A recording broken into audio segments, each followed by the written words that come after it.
कल हमने जो लास्ट वीडियो में देखा था वो था पार्ट 2, जो हम प्रोजेक्ट कर रहे थे कि how to make standardised test. तो इसमें हमने स्टार्ट हमने किया था टेबल ऑफ स्पेसिफिकेशन को। मैंने बड़ा डीपली बताया कि क्या हम हॉरिजॉन्टल एक्सिस पे क्या लेते हैं और वर्टिकल एक्सिस पे, इस तरह हमने इसको देखा था। फिर हमने ये यहाँ पर वर्टिकल एक्सिस में हम उन चैप्टर्स के नेम लिए और फिर हमने एक एक जो थे अंदर से इस चैप्टर में से इतने नॉलेज बेस्ड होंगे, इतने एमसीक्यूज अंडरस्टैंडिंग एप्लीकेशन बेस्ड। तो टोटल हमने एमसीक्यू जो बनाए थे वो 60 थे। तो इसी तरह अब आगे आइटम डेवलपमेंट में हमने डिस्कस किया एक ऑप्शन को लेकर के, ये जी नॉलेज बेस्ड है और इसमें 4 ऑप्शंस हैं, कौन सा करेक्ट है और बाकी किस फैक्टर हैं, ये सारा कुछ हमने देखा। सिमिलरली इस तरह हमने ये सारे 60 एमसीक्यूज़ को एक नज़र दिखा देना। हमने उसकी की जो बनाई थी, ये की टू एमसीक्यू है, इसमें हमने हर एमसीक्यू का जो आंसर है वो इधर दिया, उसकी की लगाई हमने। ये केयरफुली लगाने के बाद हम आज इस वीडियो में डिस्कस करेंगे KR20 की कैलकुलेशन। अब ये KR20 होता क्या है हम ये देखेंगे, क्यूडर रिचर्डसन 20 का जो फार्मूला है उसको देखेंगे और इस KR20 से हम क्या चीज़ निकालते हैं, जैसे कि यहाँ पर नज़र आ रहा है रिलायबिलिटी निकालते हैं, तो उसको हम देखेंगे और उसको कैसे इंटरप्रेट करते हैं। ये तमाम चीज़ें हम इस वीडियो के अंदर कवर करने जा रहे हैं। आपके सामने ये जो एक एक्सेल शीट सी मतलब एक टेबल सा बना हुआ है, पी क्या होता है, क्यू क्या होता है, P product of P and Q ये कैसे निकाला जाता है, देन इसका सम और ये जो वैल्यूज़ कैसे निकली हैं और KR20 की कैलकुलेशंस, ये तमाम चीज़ें हम पढ़ेंगे। तो स्टार्ट करते हैं सबसे पहले KR अपनी एक्सेल शीट से, बल्कि क्योंकि एक्सेल शीट में पार्ट 2 में जो मुझे बताना चाहिए था एक छोटी सी चीज़ कि जो जब हमने उस आइटम को बना लिया, जो 60 MCQs थे हमने वो बना लिए, ठीक है। अब हमने उस 60 MCQs को 200 स्टूडेंट्स, 200 या फिर आपका जो सुपरवाइज़र है वो जो भी नंबर बताता है आपने उस नंबर ऑफ़ स्टूडेंट्स से लेना है, ठीक है। तो 200 स्टूडेंट्स से हमने वो फिज़िकली उसके प्रिंट्स निकलवा कर वो करवाए, फिल करवाया, जो कि 60 आइटम्स पर मुश्तमिल एक टेस्ट था। ये देख सकते हैं हम, ये आगे जाकर 60 आइटम्स पर है, ये मुश्तमिल एक टेस्ट है जो हमने 200 स्टूडेंट से, ये देखें ID 1 से लेकर ID 200, ID का मतलब है कि स्टूडेंट कितने स्टूडेंट्स थे, ये हमने किया। और इस टॉप रो पे जो लॉक्ड है वो ID नंबर है। लाइक क्वेश्चन नंबर 1 का फर्स्ट स्टूडेंट ने A जवाब दिया, दैन क्वेश्चन नंबर 2 का पहले स्टूडेंट ने ही C आंसर किया, ठीक है। हालांकि करेक्ट ऑप्शन जो था वो D था, उसने C लगा दिया। इसी तरह A का करेक्ट ऑप्शन जो था इसका A था, लेकिन B था सॉरी, और उसने A लगा दिया। तो ये सेकंड रो में हम देख सकते हैं ये क्वेश्चंस की है। लाइक यहाँ पर 60 क्वेश्चन है, तो उसकी जो की है वो यहाँ से लेफ़्ट टू राइट जो रो है उसके अंदर बताएगी। और वर्टिकल रो में हम देख सकते हैं ID नंबर है 1 से लेकर 200 तक, यानी कि जो स्टूडेंट्स हैं टोटल नंबर ऑफ़ स्टूडेंट्स उनका, और आगे फिर उसकी की के अकॉर्डिंगली उन्होंने जो जो आंसर्स मार्क किए हैं। लाइक 7th रोल नंबर या 7th नंबर में जो स्टूडेंट था जिसकी ID 7 थी, उसने क्वेश्चन नंबर 10 का आंसर जो किया है वो D आंसर किया है, लेकिन करेक्ट ऑप्शन क्या था, D था। ठीक हो गया। ये जो ऊपर रो लिखी हुई है ये की है, इसको मैंने लॉक किया हुआ है ताकि हम जैसे नीचे चले जाएं तो हर स्टूडेंट का देख सकें। लाइक ID नंबर 162, इस बच्चे ने MCQ नंबर 12 का आंसर जो किया है वो C किया है। 162 ने आंसर 12 का जो है वो आंसर C किया और वही करेक्ट ऑप्शन। तो यहाँ से हम देख सकते हैं कि इन बच्चों ने क्या क्या हर इंडिविजुअल क्वेश्चंस पे क्या क्या रिस्पॉन्सेज दिए। ठीक हो गया। तो आगे चले जाएं तो ये देखें 60 आइटम्स मुकम्मल होते हैं तो उसके बाद मैंने ऑब्टेन्ड मार्क्स लिखे हुए हैं। अब ये आपको ज़ाहिर सी बात आई होप गैस हो गया होगा। अब यहाँ पर ID 1 था, तो ID 1 के अंदर ऑब्टेन्ड मार्क्स जो हैं वो 48 उसने लिए हैं आउट ऑफ 60। सिमिलरली इस स्टूडेंट ने ID नंबर 2 जो स्टूडेंट है उसने 60 में से 53 मार्क्स लिए हैं। इसी तरह ये ना मैंने एक्चुअली सब को सम किया हुआ है। अब ये मैंने कैसे किया है, इधर तो आपको फार्मूला नज़र ही नहीं आ रहा, तो इसको अब हमने एक टेक्निक से किया था कि हमने ऑटोमेटिकली सम निकल आया खुद ब खुद। ये भी मैं आगे डिस्कस करता हूँ। ये अब सारे उनके सम किए हुए हैं। अब लाइक ये देख सकते हैं आप, इसमें से हाईएस्ट मार्क्स भी हम ले सकते हैं अगर हम इसको अरेंज कर लें, ऑर्डर में लें, तो ये हम आगे देखते हैं। अच्छा जी, यहाँ तक समझा दिया कि कैसे डाटा एंट्री हुई है, की के अकॉर्डिंगली उनकी मार्किंग हुई है। अब यहाँ पर आते हैं count of options. Count of option से मुराद ये है कि जो 200 स्टूडेंट्स, ये ऊपर हम देख सकते हैं, ये मिसाल के तौर पर 200 स्टूडेंट्स पूरे हैं। अब ये उनका क्वेश्चन नंबर 1 है, यहाँ पर क्वेश्चन नंबर 1 है और उसकी की जो करेक्ट ऑप्शन था वो बी है।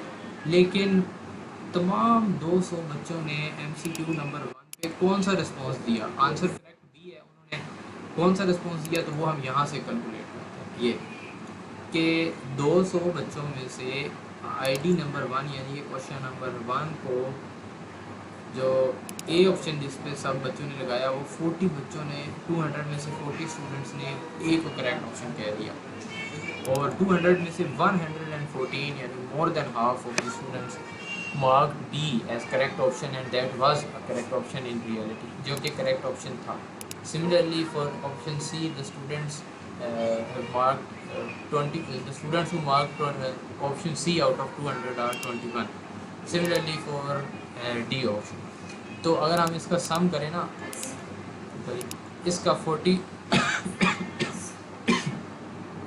21, 25 और 114, इसका अगर हम सम करें तो वही आएगा, 200 आएगा, क्योंकि हमने 200 स्टूडेंट्स लिए हैं। देखिए हम यहाँ पर करके भी देख लेते हैं, 40 प्लस 114 प्लस 21 प्लस 25, ठीक है जी, इक्वल्स 200। यानी कि 200 में से 114 ने बी ऑप्शन को करेक्टली मार्क किया, और जो कि करेक्ट ऑप्शन था। इस तरह हमने इस तमाम ऑप्शंस को वो कर दिया, यानी कि काउंट कर लिया कि कितने बच्चों ने दिए। सिमिलरली क्वेश्चन नंबर 2 है, उसका भी डी करेक्ट ऑप्शन था। आप देख सकते हैं 58, 23, 37 और 82 स्टूडेंट्स ने जो है वो डी ऑप्शन को करेक्ट किया।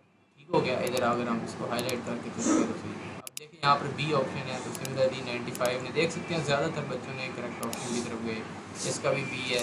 सिमिलरली यहाँ पर करेक्ट ऑप्शन को आगे लेते चले जाएँ तो ये करेक्ट ऑप्शन को काउंट किया गया। अच्छा जी, अब आगे चलते हैं। इसके बाद आती है परसेंटेज ऑफ ऑप्शंस।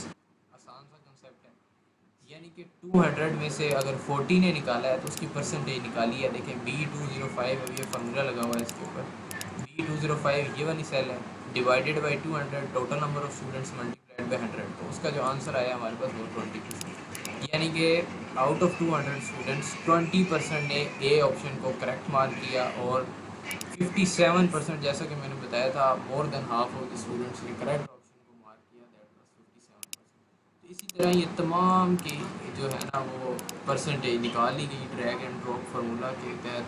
तो यहाँ पर ये तमाम की परसेंटेज निकाल ली गई कि कितने परसेंट। अब ज़ाहिर सी बात है ज़्यादातर बच्चों ने करेक्ट ऑप्शन दिया। देखें यहाँ पर 56 है, अब यहाँ पर डी है, 41% ऑफ द स्टूडेंट्स, यहाँ पर 47% of the students out of total 200 mark correct option.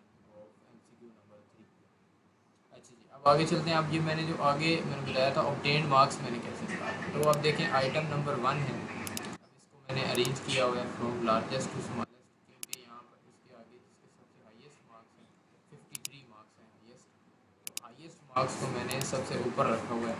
तो ID नंबर 2 के हाईएस्ट मार्क्स है। अब इसने अगर करेक्ट ऑप्शन को मार्क किया है, मिसाल के तौर पर देखें, इधर मैंने फार्मूला लगाया काउंट इफ़ का, कि अगर इस बच्चे ने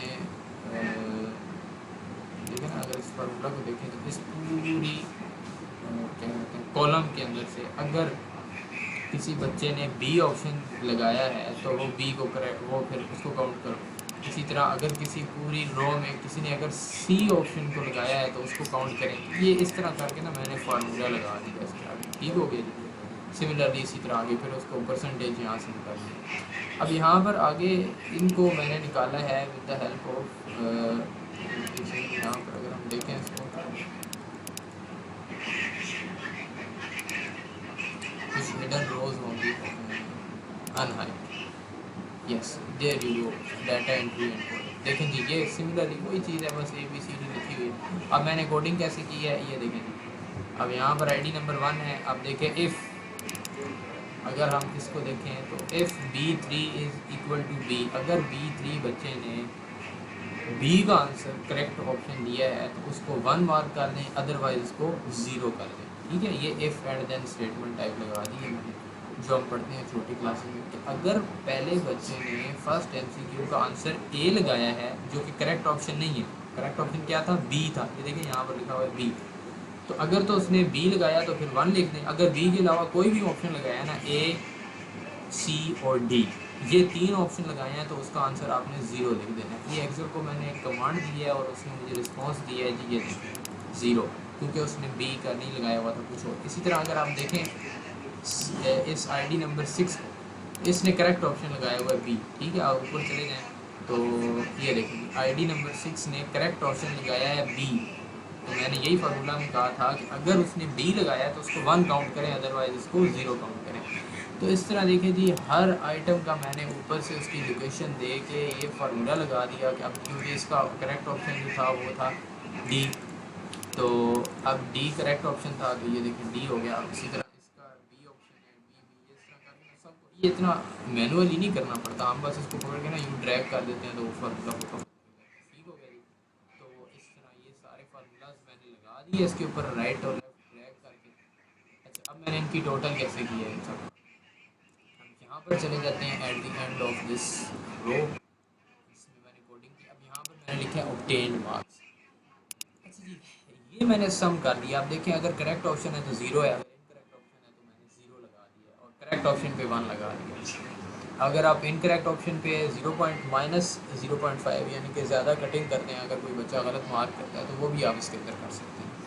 अच्छा जी अब ये ऑब्टेन्ड मार्क्स हैं। अब देखिए मैंने सम निकाल दिया है फर्स्ट स्टूडेंट का, तमाम जो नंबर्स है ना उसके जितने भी यहाँ से लेके लेफ्ट से लेके राइट तक जो करेक्ट ऑप्शन दिए उसने एक नंबर लगाया, सम किया B205 से लेके B1205 तक, यानी कि जो 60 आइटम्स थे ये देखें यहाँ से लेकर ये ID1 के मार्क्स को मैंने सम कर दिया। तो ये देखें जी सम आ गया, ठीक है, ये 80 आ गया। इसी तरह 53 इसका सम है, 52, ये तमाम सम को मैंने यहाँ से कॉपी किया, ठीक है। और मैं यहाँ पर डाटा एनालिसिस में चला गया और यहाँ पर मैंने उस सब को यहाँ पर पेस्ट करके अरेंज कर दिया। यहाँ से हम सॉर्ट करते हैं फ्रॉम लार्जेस्ट टू स्मॉलेस्ट, उस पूरे डाटा को कलेक्ट करते हैं, मतलब सेलेक्ट करते हैं। तो यहाँ से हमारा आइटम एनालिसिस निकलता है, ठीक हो गया जी। अब यहाँ पर मैंने सारी डाटा एंट्री और उसकी कोडिंग की है, करेक्ट मार्क्स के ऑप्शन को काउंट ऑफ ऑप्शंस निकाला है, फिर मैंने परसेंटेज ऑप्शन निकाला है, ठीक हो गया जी।